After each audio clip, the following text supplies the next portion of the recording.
Under the Dome. I'm your host, Alan Orick, with my partner in crime, Sean Williams. How you doing tonight, Sean? Doing great, man. How about yourself?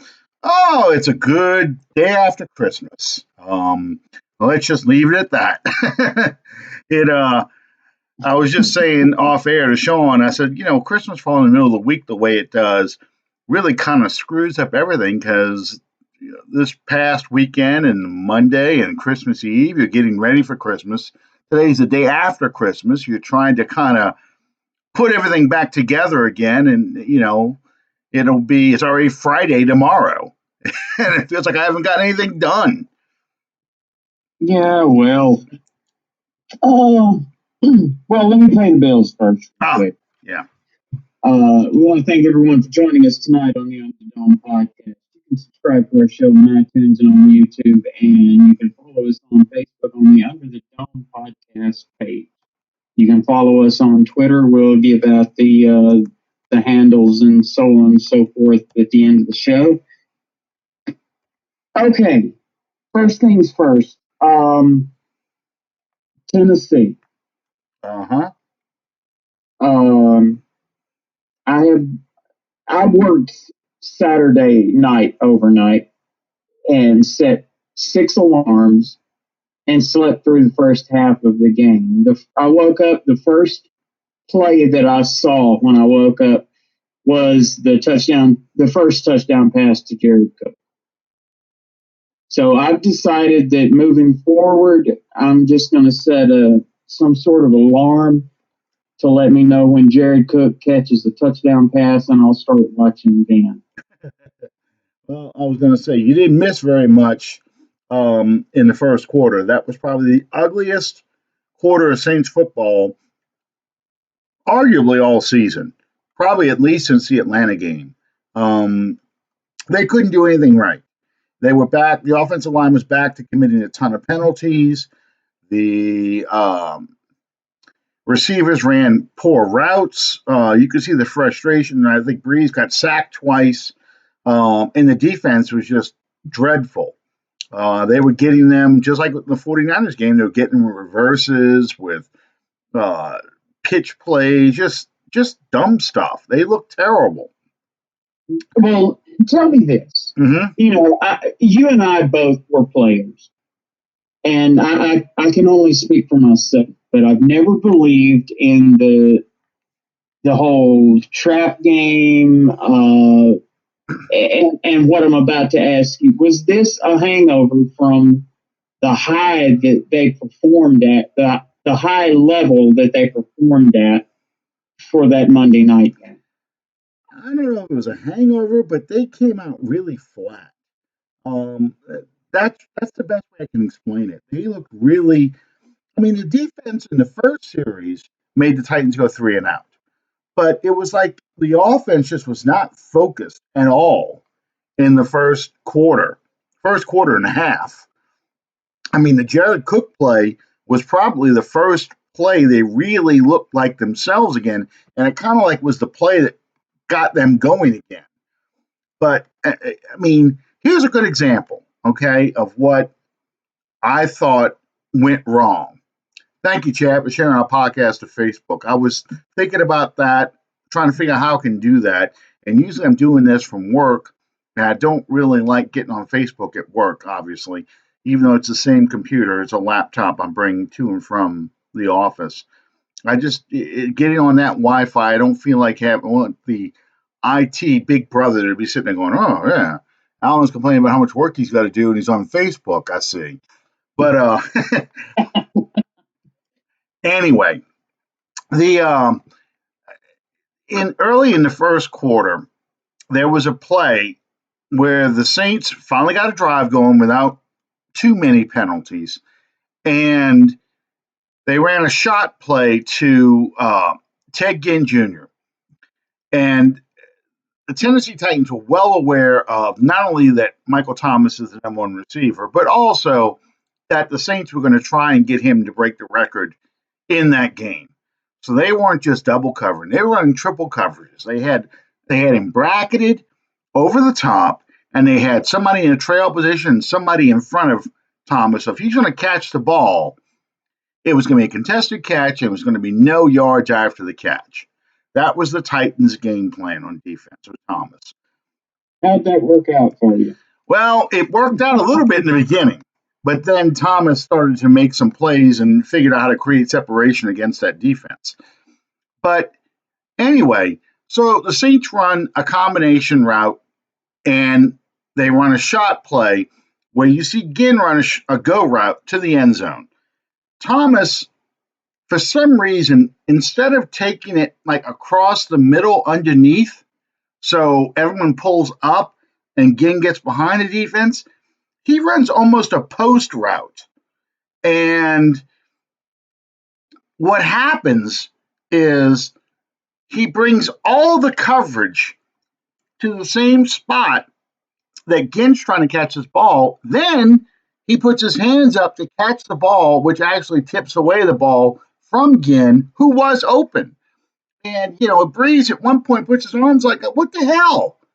And that was the kind of mistakes they were making in that first quarter. So it was horrible. It was things that that was like Jim Haslett Saints. That wasn't like Sean Payton Saints. So Yeah. it was a mess. It was a frustrating mess out there. Kamara takes a little dump off pass. He's got plenty of room to run. And I don't know if it was momentum or not, but he basically turns and goes out of bounds for like a 2-yard game where he could have at least picked up 8. It was that kind of game. And fortunately, they fixed all that in the second half. Yeah. Well, I mean, what I saw of the game, I've heard all the narratives of the way that the game went down. But what the bottom line is that we got the W. Yep. It may not have been pretty, but that's not the first ugly win that we've had this year. So, now it comes down to one, and I can't. The mental power of sports journalists never seems to baffle me. Someone actually, we're still in play for that, however unlikely it may be, for that number 1 seed. And one of the journalists in the presser the other day actually asked Sean Payton if he was going to rest the starter. Yeah, I saw that. One of these days, he's going to go full on Belichick, full on Parcells on him, and just look at him and go, "Are you stupid?" I don't get it. Anyway. Well, it's because we put so many eggs in one basket for that Packers game, and the fact that the Vikings just completely crapped the bed. I mean, they looked like garbage, and well, you're good. You got exactly what it is. You got Kirk Cousins, and Kirk Cousins may be a franchise quarterback. I'm not going to speak on that, but he is not a primetime player. well, and I thought, and I'm going to talk about 2 other games, that game and the 49ers Rams game, both because they both impacted the Saints. But that game plan was garbage. That the Viking, I blame the coaching staff. I don't blame Kirk Cousins. I blame the coaching staff. That game plan was garbage. You knew going into that game that Dalvin Cook was not going to play. You knew that. Yet you did not construct a game plan built around getting the ball out quick, getting to your playmakers in Kyle Rudolph, Adam Thielen, and Stephon Diggs. You tried to use your 3rd string running back, because I think the other guy was hurt too. You tried to use your 3rd string running back somehow to play like Dalvin Cook. And that was sort of your game plan, I guess. It was garbage. And then they decide they're going to have Cousins drop back on a 7-step drop against the Packers defense and try and throw the ball deep. instead of just getting first downs, moving the chains, and just making little plays to wear that Packers defense out and to keep Aaron Rodgers on the sideline. It was a horrible game plan. It You know, was. it was garbage, and I'm not surprised they lost. I'm frustrated they lost because that was also on the heels of Saturday night's disaster by the Rams on the last drive of the game. I mean, they made enough mistakes in the game, but the fact that it was still tied, you sack Garoppolo, force a 3rd and 16, give it up once, and then as it's like the Rams said, you like that? Want to see me do it again? And he did it again the next series, almost identical. Sack Garoppolo, break up a pass on 2nd down, 3rd and 16, you let a big play go, which was just enough for them to get that field goal to win the game. Instead of playing for overtime, I mean, frustrating, frustrating. They've It got a was. the Rams, I mean the 49ers have a 4-leaf clover tattooed on their ass somewhere because they escaped that Rams game. They basically escaped our game. That was a 4th down play, Yeah. you know, with a win. Um, and I just don't have a good feeling about the Seattle game coming up, but that's really the game we have to watch. I Um, know. I Uh, the faith that I had that Seattle could shock the world against the 49ers was shaken to its core uh, Sunday when they yeah, just basically shit the bed against the Cardinals. yeah, I know. But I can deal with the Packers being the number one seed over the 49ers being the number one seed because I don't know. The prospect of having to play in January in San Francisco or Lambeau, uh, I here's the don't know. thing though. I don't think the 49ers get out, I mean, the Packers get out of the divisional round. I really don't. I I don't think either. I think their record is an illusion. Playing I do too. teams, They played nobody that's really pushed them. playing teams that played like the Vikings did Monday night. So I think if we end up the second seed, and this is all the ifs.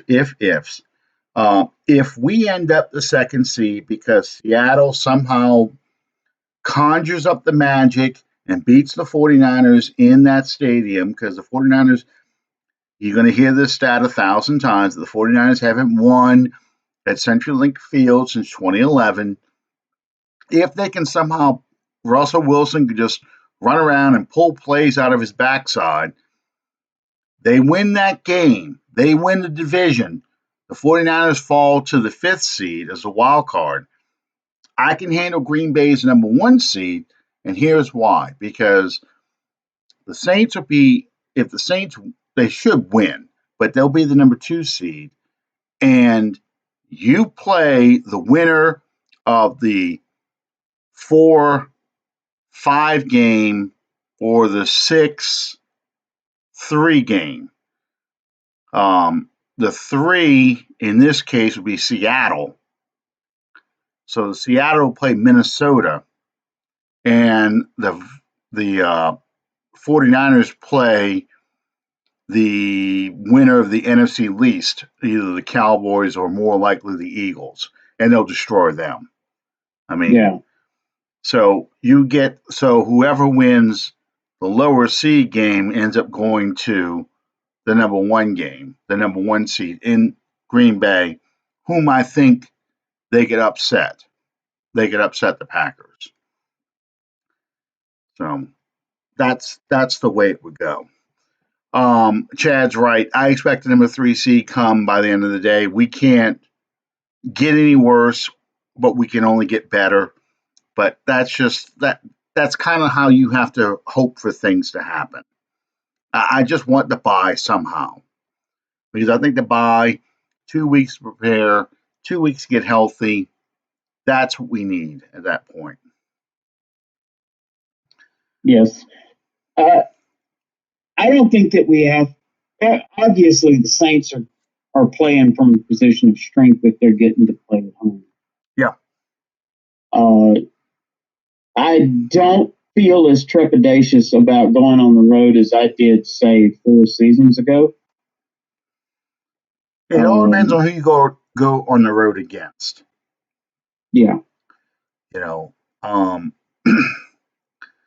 I I would love it if with Green Bay as number one seed, the Seahawks, of course, crushed Minnesota, and the 49ers, of course, beat the crap out of uh, Philadelphia or Dallas, whoever goes. So the 49ers go travel to Lambeau, and they deal with that weather, and we get to host Seattle. That's what I'd like to see in that scenario. That's why I want us to number two. Yeah. And then, excuse me, I expect the 49ers to kick the shit out of the Packers. Then they have to come to us for the NFC Championship game, but they have to play in our stadium. So you almost get that number. It's almost number one seed without it being the number one seed. That's my dream scenario at this point. We'll see how it goes. Yeah, I agree. Okay, the topic for tonight, Mm-hmm. as I posted on Facebook, I don't know if you have or not, but I've been watching on the NFL Network. They've been doing this 100th season, 6-week journey, celebration, blah, blah, blah. And most of it passes without a whimper because it's all fluff for the most part. Um, but I watched a program on there last night, as a matter of fact. And they had like the top 100 playmakers.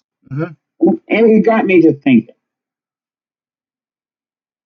Uh, in your estimation, who would you consider to be the top five, going from number five to number one, the top five playmakers in the history of the New Orleans Saints? Okay.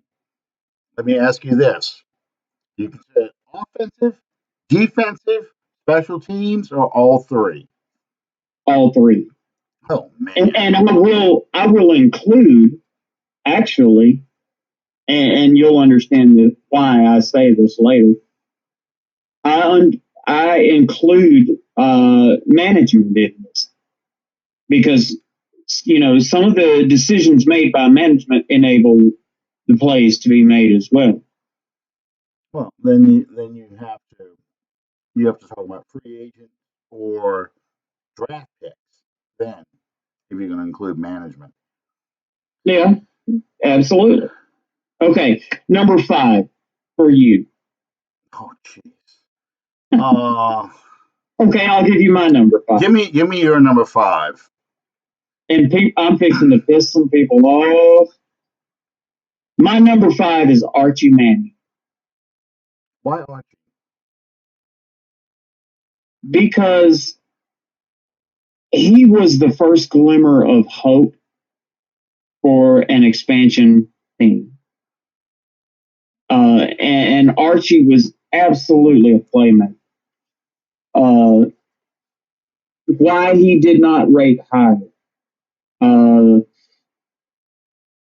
I don't mean to be rain on a parade, and I have nothing but the absolute utmost respect for Archie Manning and what he did to this franchise and what he did for this franchise. But there have been others that came along after Archie that have surpassed his contributions to the team. Well, I'm a huge Archie Manning fan. Always have been. I've got a Manning jersey. In fact, I wore that Christmas Eve, and I got a lot of compliments on that. But going around town, running some last minute errands, including going over to Costco uh, for some last minute stuff for food. But I don't have him in my top five. I can't put him in that top five. Um, I guess more than anything, mhm, what I credit Archie with the most mhm. is the exposure that he brought to a glorified semi-pro team. It, the Saints from 67 to 87, 20 years, 21 years, you know, that, I mean, that most of that franchise's existence has been a giant dumpster fire, especially in the 70s. Um, I've gone on and on and on, either in columns, comments on Facebook, conversations in this forum, that you look at coaches like J.D. Roberts, John North, to an extent Hank Stram. They were just terrible for the Saints. They did not build a franchise. You had a franchise quarterback, you never built a franchise around him.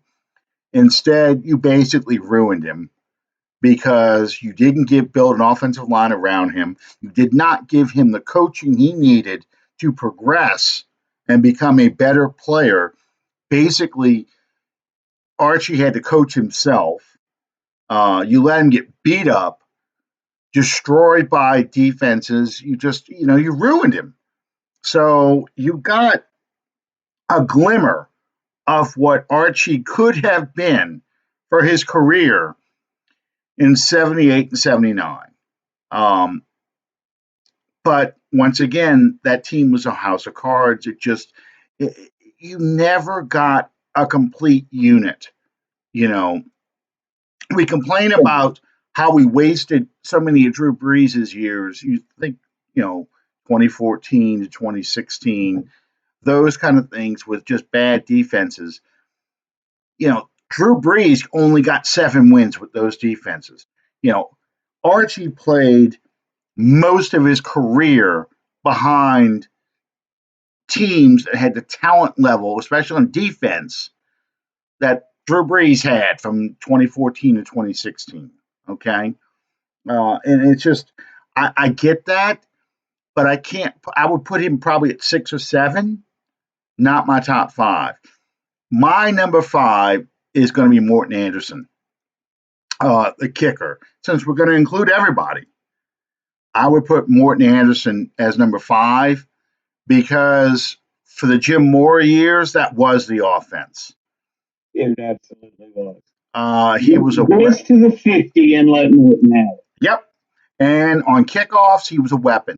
He could put that ball in the end zone, so every team had to go 80 yards, because back then it was at the 20, 80 yards against the Dome Patrol defense.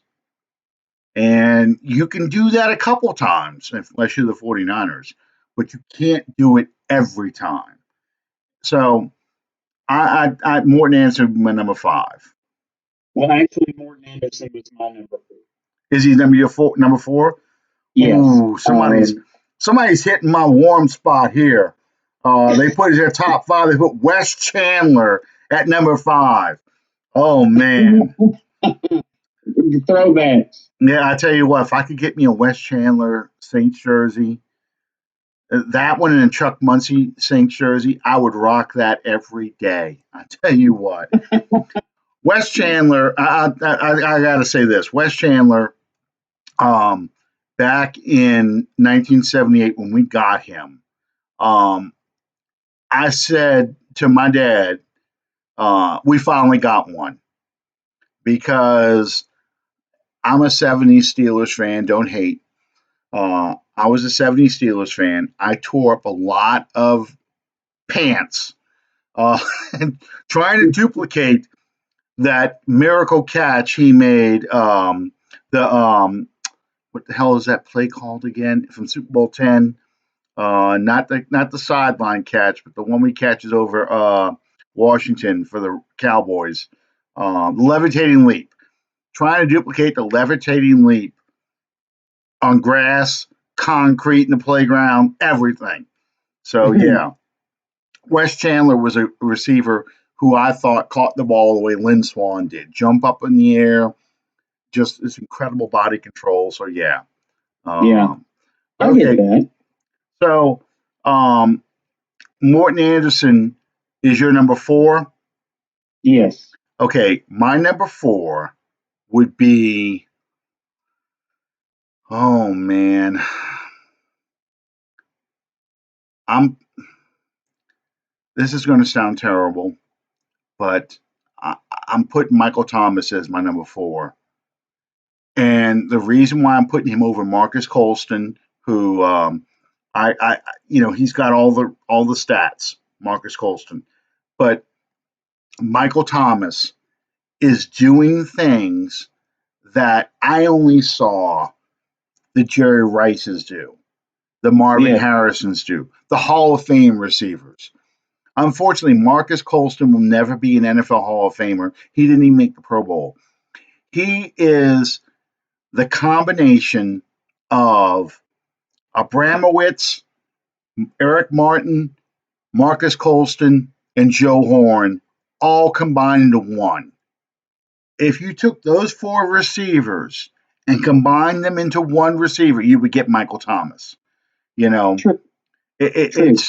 that's just how I see Michael Thomas as my number 4. He is, and the number of catches, his consistency. I mean, just his route running, everything about, and just his approach to the game. But he has a little Hollywood in him, like Joe Horn. You know, Yeah. um, those of y'all who have seen the footage in the dome, of Alvin Kamara, Mark Ingram, and Michael Thomas dancing on the sideline to get you roll on. I mean, yeah, that's the Hollywood in him.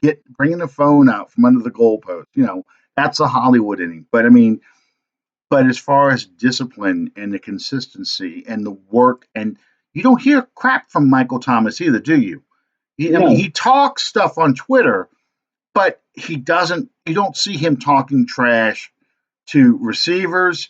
I mean, other players. You don't see him really. He just goes out there and does what he does. And it's just that's how I see him.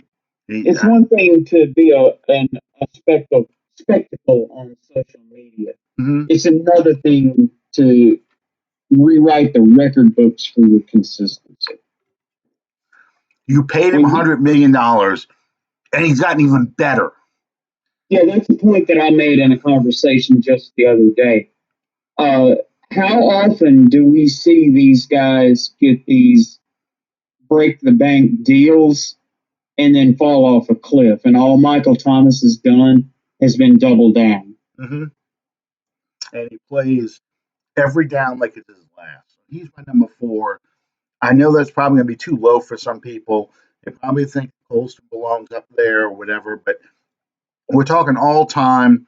If you just set the record for receptions, you broke your own team record for receptions.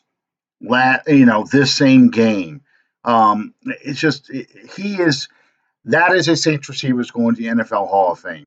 He is going to the NFL Hall of Fame. You have to recognize that. That is a player that will do that. Yeah, And I can't. It's just which is his 3rd Pro Bowl, tying Joe Horn's record. I think so. Yeah. Yeah. So Well, it's just uh, every point that you made just solidifies why I chose him as my number 3. Eddie number 3.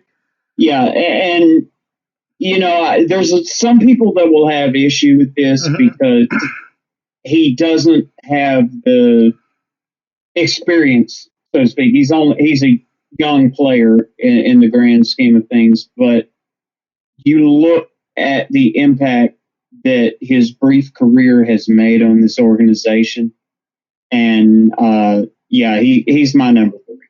He's just amazing.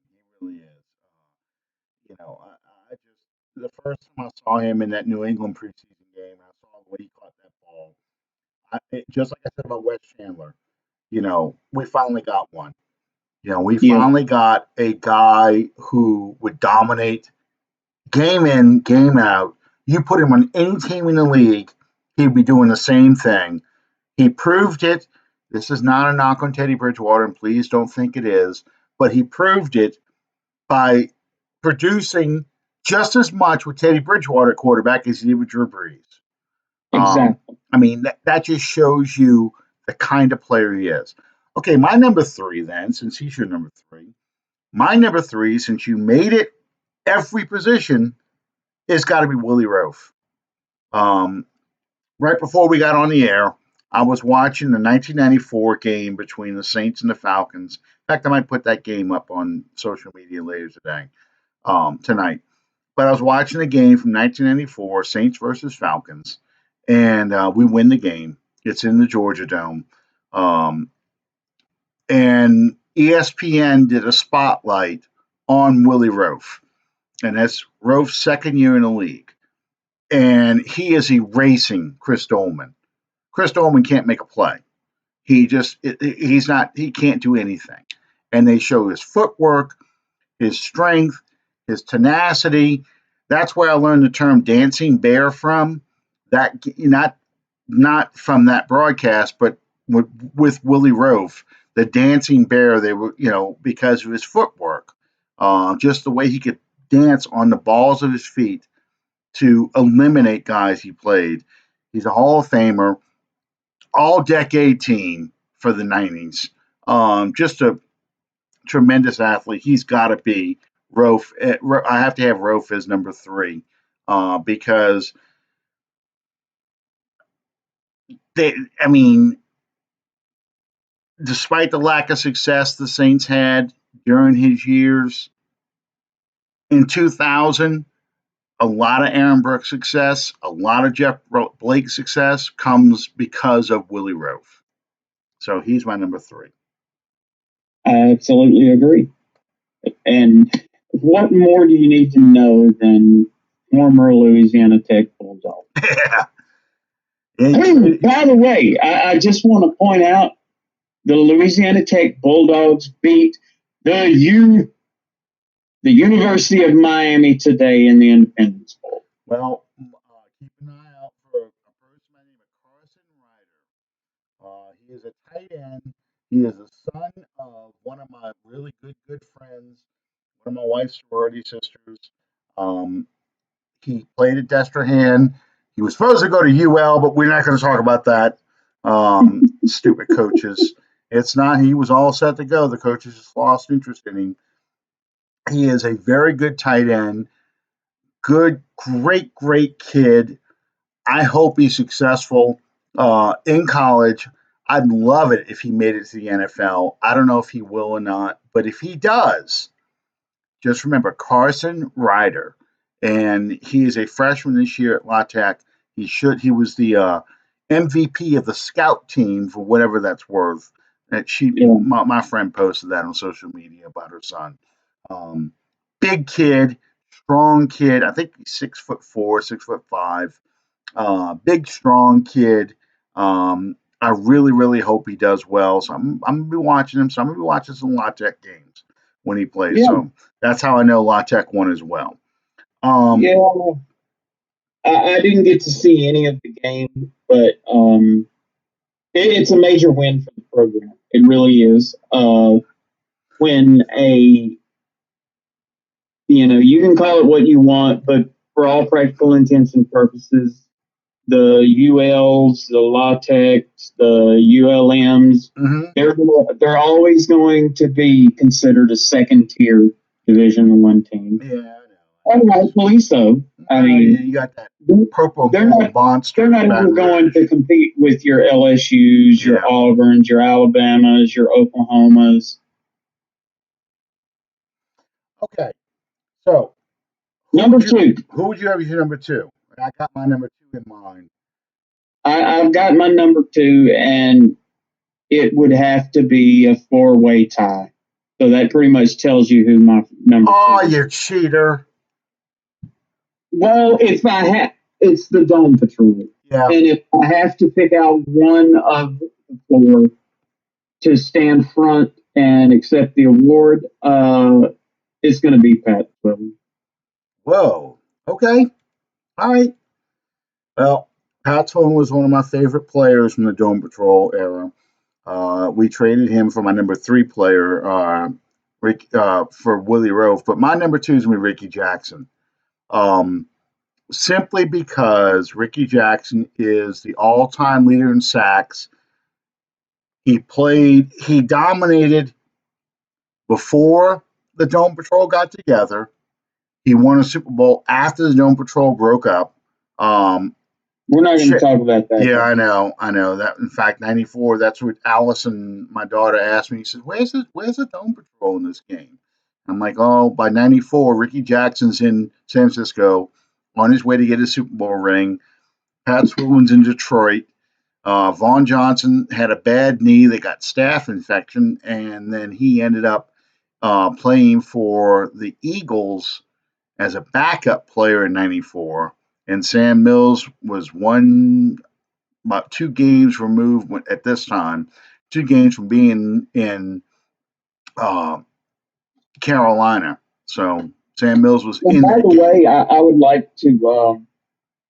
We've never acknowledged it on the program, but a week or so ago, Vaughn Johnson lost a battle against some health issues that he had and Yeah, it was lost him. So kidney failure. condolences to the Johnson family. Yeah, kidney failure. That was my brother's favorite member of the Dome Patrol was Vaughn Johnson. And I agree with Jim Moore. You put those 4 guys next to each other, and you say, okay, which one most looks like a linebacker? Vaughn Johnson was it. Vaughn Oh Johnson yeah, he was was the a wall. Vaughn Johnson was the headhunter.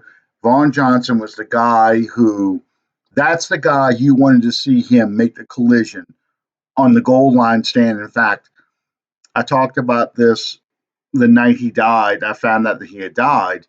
Um, my memory of Vaughn Johnson will always be in 1991. Unfortunately, we lost this game, but Vaughn Johnson pointing at the 49ers bench on 4th and goal from inside the 1, challenging George Seifert. Go for it. Come on, bring them out. Bring them all out and go for it. Do what you got to do. Make the play. He says, I want you to go for it. I dare you to go for it. He's screaming at Seifert. So Seifert takes a timeout. They rush out their big people. They're going for it. And who makes the stop for a loss? Vaughn Johnson. Yep, That I agree with is that. that was the most awesome. It pissed me off we lost that game, but it was the most awesome goal line stand because here you talk the talk and you walk the walk on that play. You challenge them and they accept and you shut it down. It just that was just awesome. And Vaughn Johnson was the guy who could do that. But going back to my number 2, Ricky Jackson. This is why I got to put Ricky Jackson number 1. No pads, never taped his ankles, collided his Corvette into the back of a flatbed tow truck, misdecapitating himself probably about that much, broke his cheekbone here. Um, Predicted to be out 6 to 8 weeks, was out 2. Comes back with the cage face mask that everyone knows and was back playing an all pro level. Um, Rushed the passer, stopped the run, picked off passes, forced fumbles, recovered fumbles. He was amazing. He really, really was. And he was good under Bum Phillips and Wade Phillips' defense. He was good under Jim Moore's defense and Steve Sidwell, Vic Fangio, all those guys, and he dominated. Uh, that's how Pat Swilling got to become the threat he was because everyone used to double up Ricky Jackson. Yeah, And when Pat Swilling started coming off the edge and you couldn't block him 1-on-1, then they started doubling that side and you gave Ricky Jackson 1-on-1, which Ricky Jackson never saw 1-on-1. And Ricky Jackson was always playing in the shadow of someone else. He was playing in the shadow of Hugh Green at the University of Pittsburgh. He was playing in the shadow of Lawrence Taylor in the NFL. I believe that if Ricky Jackson plays for the Giants and Lawrence Taylor plays for the Saints, that Ricky Jackson is the guy that everyone says is a standard, not Lawrence Taylor. As good as Lawrence Taylor was, I just feel Ricky Jackson was better. I thought he was a more complete player. So it's unbelievable. I'm talking about him like this, but he's only my number 2. yeah, and I guess if there was ever a no-brainer, as far as number one. I feel reasonably sure that we both have the same Oh yeah. number one. Oh yeah.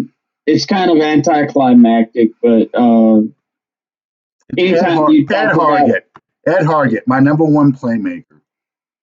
who, I mean, let's see. How about we go with D'Artagnan Martin? There we go. My number one. How about let me think of some other obscure Saints players from the past. Um, let's go Alvin Maxson, the number one overall Saints player. Right? Is that where we're going with this? yeah. Yeah. Actually, I was going to go Heath Schuler. Heath Schuler. There we go. Eh, Tom Hodson, Billy Joe Dupree, Billy Joe Humphreys, Billy Joe Oliver, Holbert, Billy Joe Tolliver, Ode to Billy Joe. Oh, Billy Joe, where are you? Yeah, go through them all. But yeah, number one cannot be anybody but number yes, yeah, nine. I right, mean, right. that goes without saying. I mean, Uh, my list and your list too. My list consists of three Hall of Famers, two that are going to be Hall of Famers in my mind. I mean, you really can't go wrong with any of that. That's how I looked at it. yeah, That's why I wanted to say, if we were just going to talk about offense or defense or special teams players, that's a little bit harder. You have more names you can throw up there, but I got to pick five guys who either are Hall of Famers or going to be Hall of Famers, and Drew Brees is definitely yeah. in that category. I mean, It's not a question of if; it's just going to be a matter of when. oh, my wife and I are already booking our trip to Canton, Ohio. I am as well. 5 years after he could, you have to wait 5 years to go into the Hall after you retire, and 5 years after Drew Brees retires, which hopefully will not be for another 2 or 3 years. We're going to Canton, Ohio, because we want to be there when he gets that award. So Absolutely. it just it's what can you say about it? And it's amazing because he's getting statistics that are pissing off Patriots fans. And this is like I said I think on Twitter. This is why people don't like you Patriot fans. So here Drew Brees has a touchdown record. He's got the yardage record. They come up with some kind of stupid ass statistic. Okay, here's Breeze's record on the in the elements or in outdoor stadiums, and here's Brady's record in outdoor stadiums. And I'm like, well, first off, Breeze plays 8 games in a dome, 9 games you count the Atlanta game. Okay, he only has a chance to play in 2 outdoor stadiums, guaranteed every season. That's Carolina and Tampa. Brady plays 8 games in an outdoor stadium. The Jets have an outdoor stadium. Buffalo has an outdoor stadium. Miami has an outdoor stadium. Of course, he's going to have the better record. He's got more opportunities to play outdoors, but they had to pull that statistic out. And I said, if Breeze was playing in Tulane Stadium still, they would come up with a record like, well, Breeze in the snow versus Brady in the snow. I mean, what are you gonna now? You're holding us because we don't play in the North. I mean, it's ridiculous. But that's what Patriot fans are doing to try and show that Brady is better than Breeze. They can't accept the fact that Breeze has records that Brady doesn't have.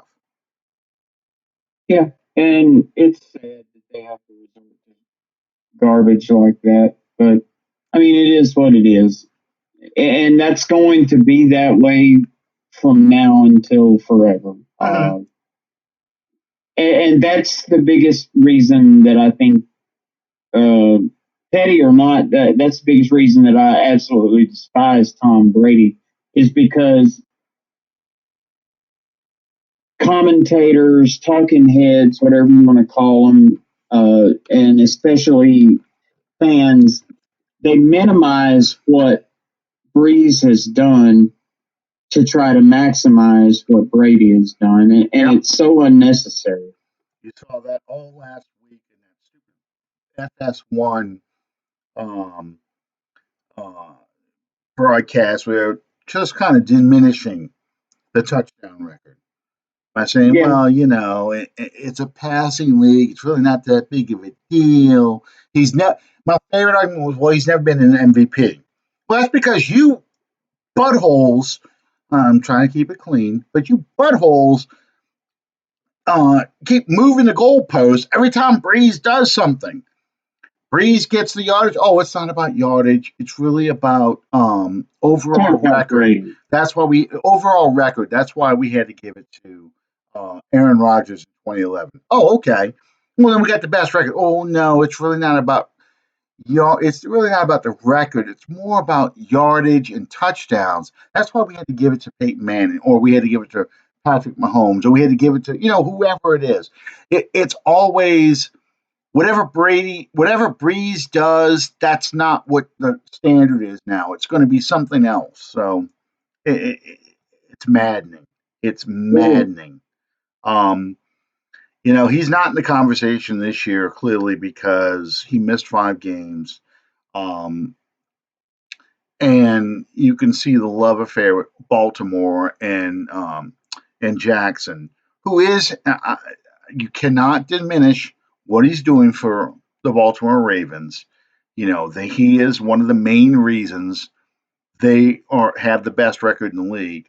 But let's just say Brady does, Breeze doesn't get hurt, and he is throwing for 4,500 yards. He's close to approaching his 5,000 yard season. And let's just say at this point in the season, he's scoring, he scored 9 TDs in the past 2 weeks. Well, you tack on 3 more, he scored what, 11 TDs in the past 3 weeks? Okay, or 12. I'm sorry, I can do math. They didn't tell us doing math on this show, but he scored 12 TD passes in the past 3 weeks. Let's say he's approaching 40, 45 touchdown passes. I guarantee you it would be about record, or it would be about rushing, or something that Jackson is doing that Breeze is not doing as a justification why Jackson would be the leader in an MVP race over Drew Brees. It's just that's the way it works. it So always does, and it always has. yeah, and it's frustrating as anything. It really is because he has done more for this team and in the league, and the records just keep stacking up than any other player has. Um, that's why I don't want him to retire anytime soon because I want him to be so far ahead of everybody that his records become viewed as unbreakable. I want him to be close to 100,000 yards passing. I know that's not realistic, but get close to 100,000 yards passing. You know, 650 touchdowns. Yeah, Those kind of numbers. You know, a completion percentage of 80%. Where people just look at that like, what the hell? That's not a human being who did these things. You know, I that's what I. only want him to play one season longer than Tom Brady. Yeah, yeah. Because number one, as we've talked about before, if he goes into the Hall of Fame at the same time as Brady, we know what that's going to be. Oh my And God, I don't want to think about that. That's going to be something for the media. It's going to be the equivalent of them getting Pornhub unlocked. It's going to be almost repulsive how much they will be. I just can't say the word that I really want to say. Everyone knows what I mean, but yeah, it's going to be an embarrassment of just self-pleasuring over how good, how Yeah. good, how much they love Brady. So, um, and Calvin says, honestly, I just want to beat Rodgers in Green Bay this year, then beat the shit out of Brady in the Super Bowl. You know, I'm telling you now, you can mark it down, put it at this time. It is 8:55 on December 26, 2019. Belichick will beat the Ravens in the playoffs. Don't ask me how. I don't know how he's going to do it, but he will do it. So the Patriots will be in the Super Bowl again. So I really want the Saints to go because I want Breeze to beat Brady in a Super Bowl so they can say that Breeze has beaten both Brady and Manning in the Yeah. biggest games. Yeah. We should have done it in 2011. We didn't get that opportunity in 2011. We should have done it last year because I know we would have beaten them last year. 3 times the charm. Can we get it this third time? And I just don't. I don't have faith in the Ravens to beat the Patriots. I just don't have that faith Well, because the one thing that the Ravens are going to have in their favor is the fact that they're not going to have to go to five. no, but the Dark Lord of the Sith over there in the hood somehow makes teams do stupid crap, and the Ravens will beat themselves. That's just I can just see that happening. They'll just have a total meltdown, and you'll get ref ball out the wazoo with roughing the passer. You breathed on Brady. Um, extend the drive. Oh, yeah, Edelman's been hurt with a concussion, but unlike every other team where you go in the blue tent, then go to the locker room, Edelman will come running out of the locker room. Oh, he's fine. He can go play again because, I thought I was the only one that noticed that. oh my God, it's like what's that guy Reed from the Knicks in the '73 playoff Willis game? Reed. Willis Reed comes off the medical table to will his team to victory. That's the kind of Patriots bullshit we get to see every playoff year.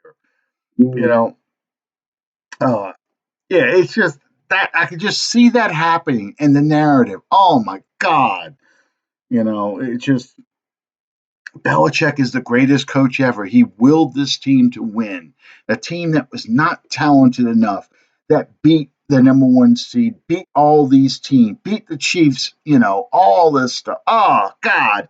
I can just hear it all. It's just, that's why we got to Mm. win. We have to win that, because, um, Calvin says Bill's literally Emperor Palpatine without the charm.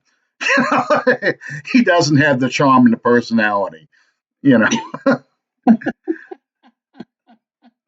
Oh, it's just that's I've had a very, very, very negative uh, opinion of Belichick for so long, and I've watched this all-time 100 team that they've done for the past 6 weeks on the NFL Network, mhm. and I've been able to not throw up with Collinsworth on there, but my opinion of Belichick has changed so much because just from watching him on that show. Oh, Belichick is a treasure trove of football knowledge, and when he is just talking about football in that kind of arena, because I've seen him in NFL films, his personality, he opens up. He's a much more conversationalist.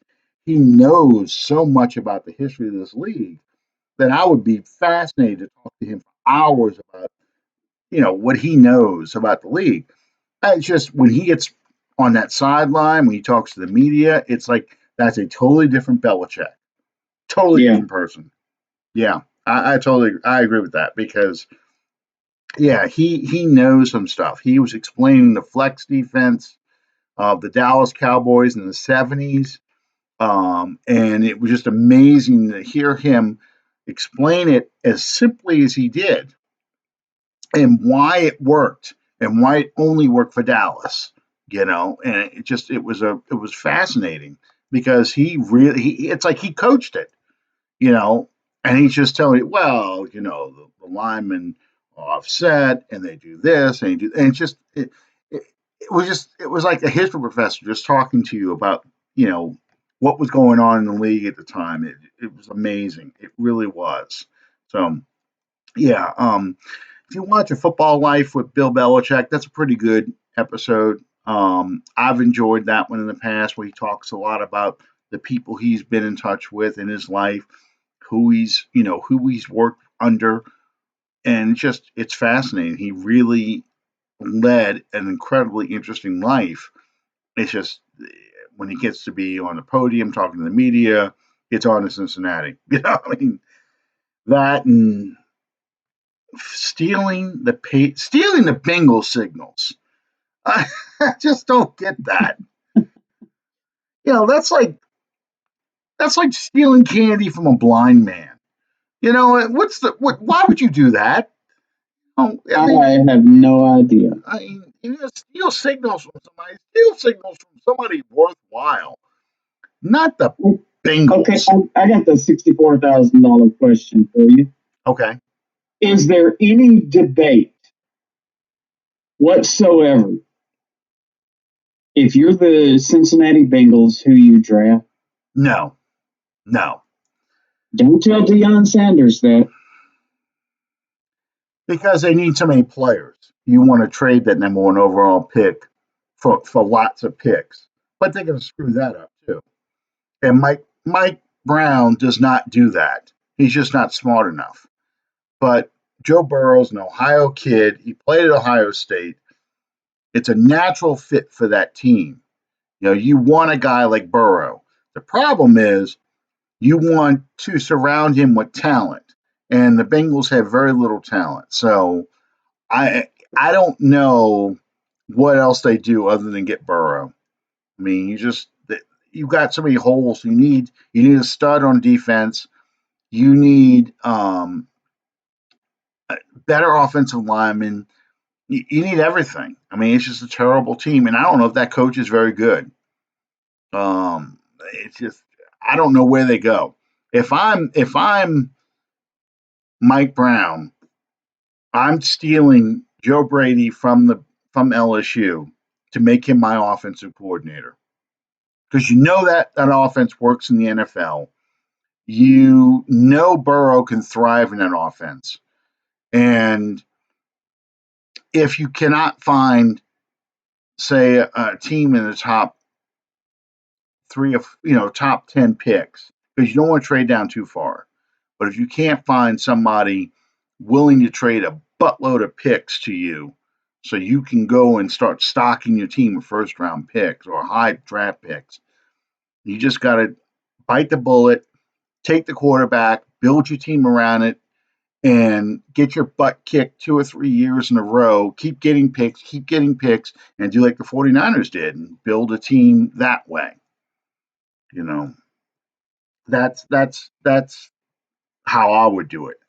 How Well, they I was do it, I have no shocked the idea. other night that Deion Sanders, his straight man on that show, that show literally turns my stomach. What I show don't is know this? why. Prime time. Oh, It plays on a loop on Sunday night, yeah, I know. and I mean, you could play the Pet Bowl or something to occupy that time. But he put the question to him the other night. If you're Cincinnati, are you taking Burrow? And he said, no, I'd take Chase Young. Well, I understand his thinking behind that. Chase Young's probably not going to come out in the draft. That's the rumor I've heard. You have no quarterback. I understand the thinking. You want to build your team around a defensive lineman, but in the case of the Bengals, and Chase Young's also a Ohio State player. I get that too. But in the case of the Bengals, you really need a face in that franchise. Andy Dalton has run his course. Get Joe Burrow and let him be successful there, but you have to surround him with the right kind of offense. And I think the offense you need to get is you need to go get Joe Brady down there as your offensive coordinator.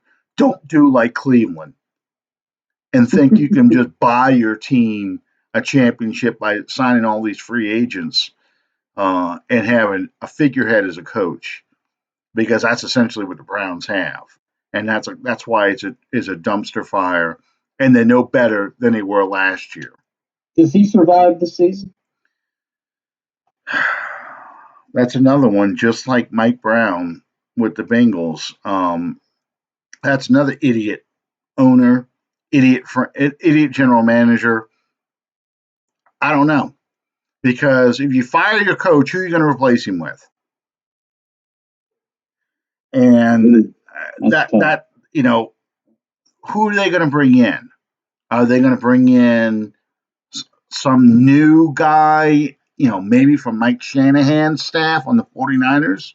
You bring in that defensive coordinator now um, from the 49ers to be your head coach? If so, then what's your offense? You put all this money in your offense. What's your offense going to be? I mean, you got to figure out if you're going to be a passing team or a running team. You got Nick Chubb over there collecting dust because you don't use him enough. Um, I think. Oh, Chad says McCarthy. I think McCarthy ends up. I would put McCarthy. I told this to my son last night. If I'm the Browns, I'm bringing in a Mike McCarthy, or Dallas if I'm running the Cowboys. I'm bringing in a Mike McCarthy. You know, Vic Fangio's on his last legs over there in Denver. I'll be surprised if he keeps his job because he doesn't have the personality to be a head coach. He's a great coordinator. I don't think he's got the personality. He lost that locker room. Um, if Vic Fangio gets fired, I bring Vic Fangio as my defensive coordinator, and I'm building my team around that. I think Ron Rivera ends up over there at in Dallas. I don't think he ends up as defensive coordinator with the Saints. I think Ron Rivera ends up as a head coach in Dallas because I think the Clapper is going to get fired. I don't know. Um, I don't know. Jerry doesn't like it, but yeah, I can see it happening. Um,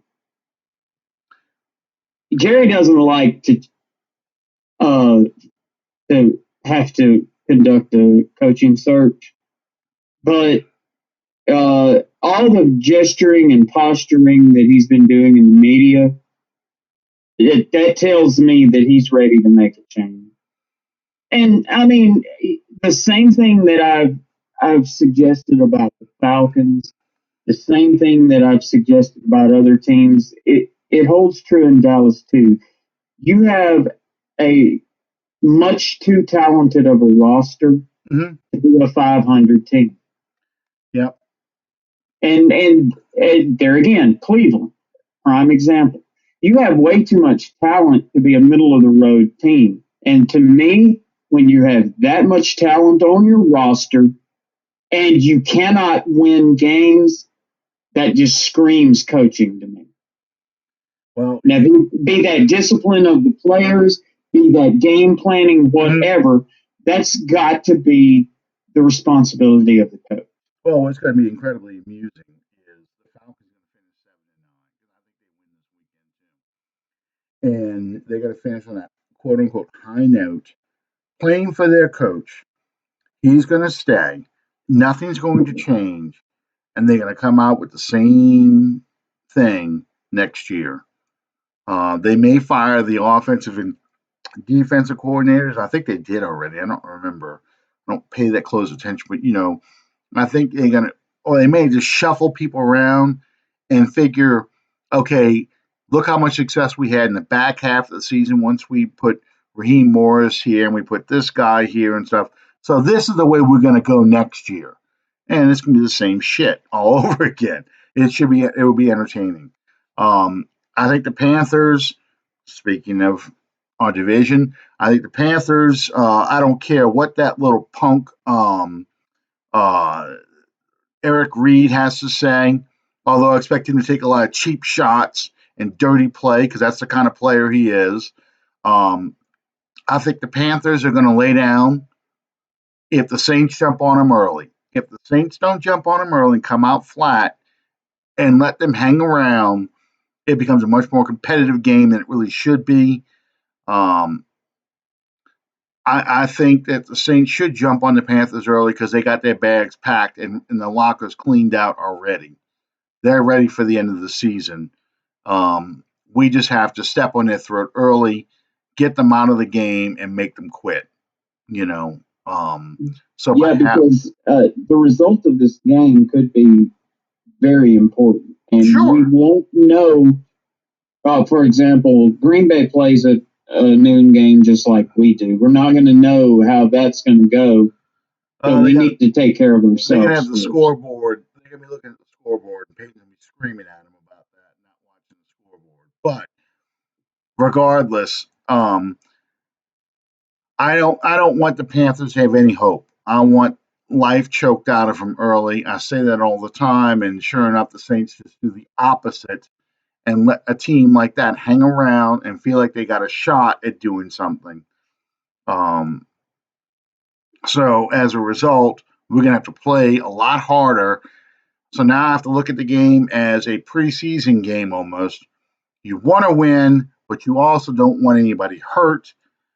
Um, because you may have to play the following week in the postseason. You really don't want a really physical beating from that team. You want them to just be evaluating talent and not looking at trying to win a ball game. You know, I don't know if the Lions can beat the Packers. I mean, I really don't. The thing I'm gonna be watching, that I'm gonna be entertained greatly by, it would be just like the NFC East for Dallas to win big against the Redskins and the Eagles to lose to the Giants. That would be so typical of the NFC East, and Dallas gets in the playoffs, and Jerry Jones now can't fire Jason Garrett because he's won 3 NFC East division titles. But I know that would be so typical.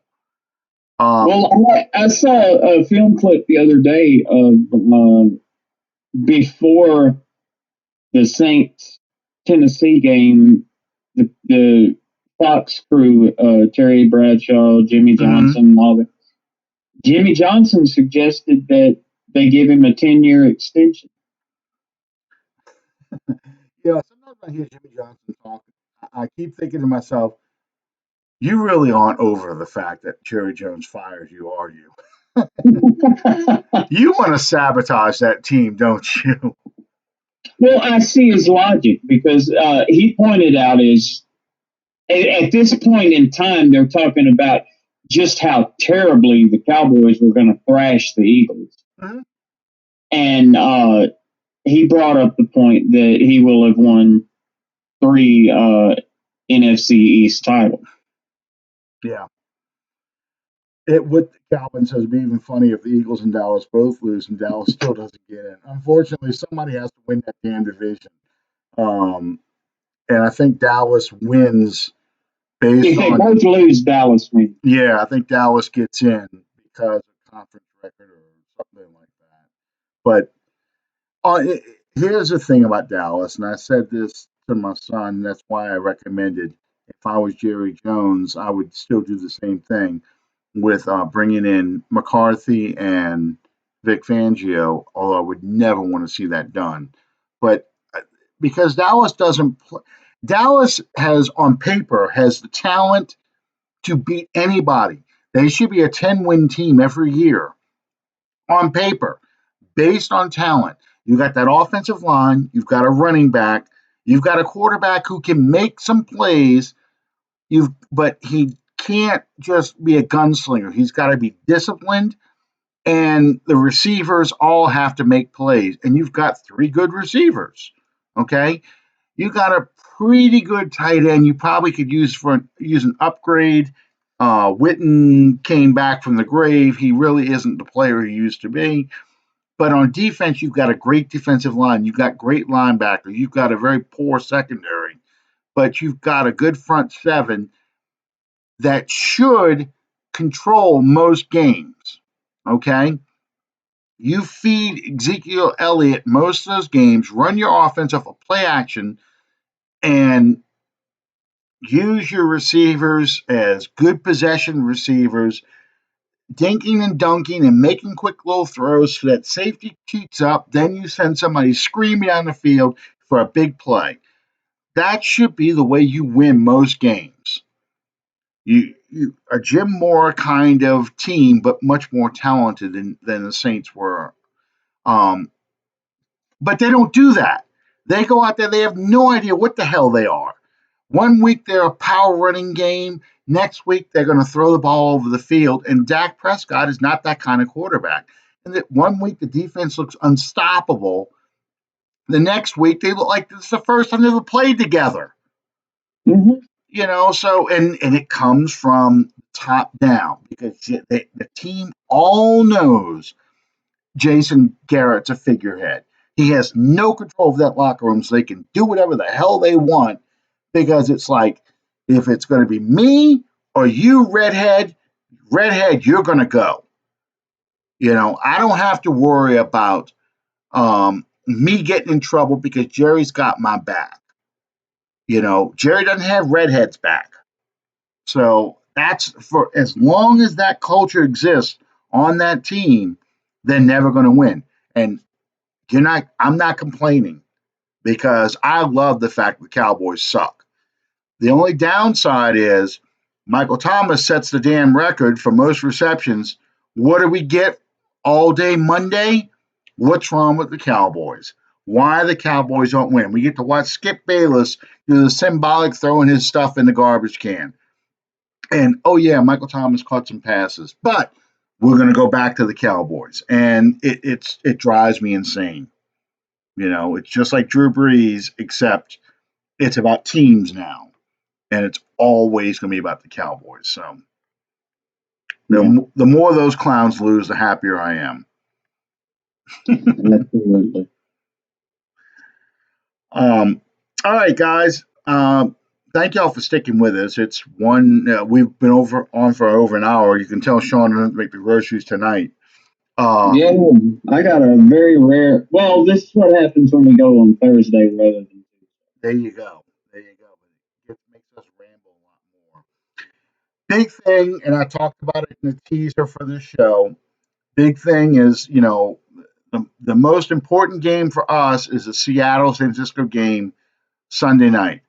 We need Seattle to win that game so we have a shot at the bye. Okay. If Seattle loses, the 49ers win. The 49ers the number one seed, and the Packers beat the Lions, the number two seed, and that's the way it's going to be. We can't get any worse than the three because the four has to be whoever wins out of Dallas, Eagles, whoever wins the NFC East. Okay. So win or lose, if the 49ers win and the Packers win or lose, we're going to be number three. I want to win because this will be the fourth 13-3 team in Saints franchise history, because we went 13-3 in 2009, 13-3 in 11, 13-3 last year. This will be the fourth one. So I want that record, going 13-3 again. I I'm not hopeful about the Packers losing to the Lions. I think they're going to win. But I really want the 49ers to lose because I want them the fifth seed. I don't want to have to go to Levi Stadium. So that's what we have to hope for Sunday, come Monday, when Black Monday happens. I predict 10 head coaches get fired. but we'll talk about that. We'll probably have to do another Thursday night show, won't we? Next week, unless you want to do New Yeah. Year's Eve. Huh? Unless you want to go on New Year's Eve. There's a distinct possibility that I may be working that night. Working on New Year's Eve. All right. Well, I Okay. worked last night. Yeah, and I don't want to. I don't want to go on Wednesday night because Wednesday night is New Year's Day. People will be watching bowl games. They're not going to be watching us. So we Yeah. may have to go next Thursday. I'll be coming home from work pissed off. That'll be my first day of work in over almost 2 weeks. So anyway, um, thank you guys. Let us be the last to say Merry Christmas to y'all and have a Happy New Year. We'll let you know about Thursday night for sure, but that's probably going to be the next night we're going to have to be on. Sean, anything else you want to say before we go off? Thank you guys for sticking with us and for tuning in tonight. Invite you guys to subscribe to our show on iTunes and on YouTube. Follow us on Facebook on the Under the Dome podcast page. Follow us on Twitter at 79 Saints, at Drew's Dad 3721. And we love you guys. Thank you guys, and let us be the last again to say Merry Christmas to y'all, and be the first to say Happy New Year. And we'll try and catch you next time Thursday night, same channel on Under the Dome. Good night, everybody.